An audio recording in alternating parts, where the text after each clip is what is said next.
हरे भरे सुरभीगढ़ गांव में वैदेही नाम की एक संवेदनशील और कल्पनाशील लड़की रहती थी।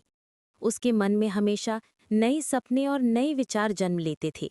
लेकिन उसके जीवन की सबसे बड़ी कमी थी कि वो समय को कभी गंभीरता से नहीं लेती थी।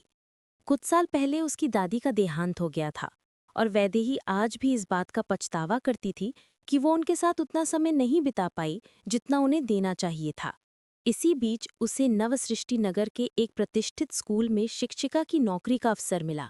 ये नौकरी उसके सपनों के पूरे होने का एक बड़ा कदम था, लेकिन इसके लिए एक कठिन परीक्षा पास करनी जरूरी थी और समय बेहद कम रह गया था।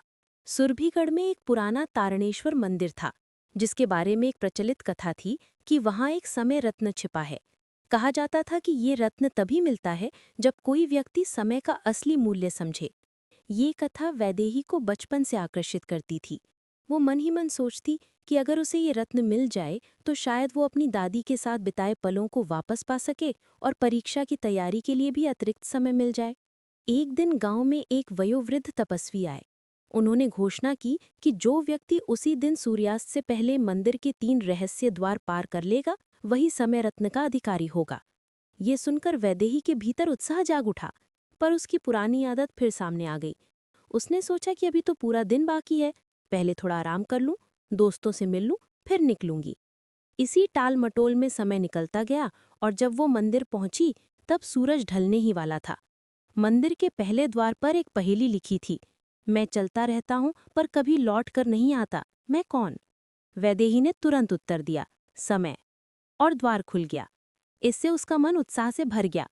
दूसरे द्वार पर उसे एक टूटी हुई घड़ी को जोड़कर सही समय सेट करना था।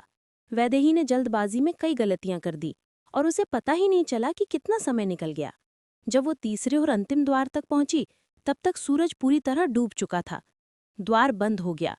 तपस्वी धीरे से बोले, वैदेही, तुमने जीवन भर की तरह आज भी समय को हल्के में लिया। रत्न तभी मिलेगा जब तुम समय की असली कीमत समझोगी। ये सुनकर वैदेही का मन टूट गया। उसे अपनी दादी की बातें याद आईं। बेटी, हर पल अनमोल होता है, इसे प्यार और जिम्मेदारी से जियो। वो वहीं मंदिर की सीढ़ियों पर बैठकर रोने लगी। ना तो रत्न मिल पाया, ना दादी के पल वापस आए और ना ही परीक्षा का आखिरी दिन बचा था। तपस्वी उसके पास आए और उसे एक छोटा सा दर्पण थमाते हुए बोले, रत्न बाहर नहीं है, वो तुम्हारे भीतर है। इसका नाम है समझ। वैदेही ने दर्पण में अपनी आंखों के आंसू देखे और उसी क्षण फैसला कर लिया कि अब से वो अपने जीवन का एक भी पल व्यर्थ नहीं जाने देगी। उस दिन के बाद वैदेही ने अपने जीवन को पूरी तरह बदल दिया। वो सुबह जल्दी उठने लगी, अपने सपनों के लिए लगन से मेहनत करने लगी और गांव के बच्चों को पढ़ाने लगी। कुछ ही समय में उसने गांव में एक छोटा सा सीख केंद्र खोल लिया, जहां वो बच्चों को सिर्फ किताबें ही नहीं पढ़ाती थी, बल्कि समय का मूल्य भी समझाती थी। भले ही वो शहर वाली नौकरी के मौके को खो चुकी थी, लेकिन उसने अपने प्रयासों से अपने लिए एक नया, सुंदर और सार्थक रास्ता बना लिया था। दोस्तों, समय एक अनमोल खजाना है। एक बार जो निकल जाए वो फिर लौटकर नहीं आता। इसलिए हर पल का सही उपयोग करना ही जीवन की सबसे बड़ी बुद्धिमानी है। अगर आपको ये कहानी पसंद आई हो तो इसे लाइक करें, अपने दोस्तों और परिवार के साथ शेयर करें और ऐसी ही प्रेरणादायक कहानियों के लिए हमारे चैनल को सब्सक्राइब करना ना भूलें। धन्यवाद।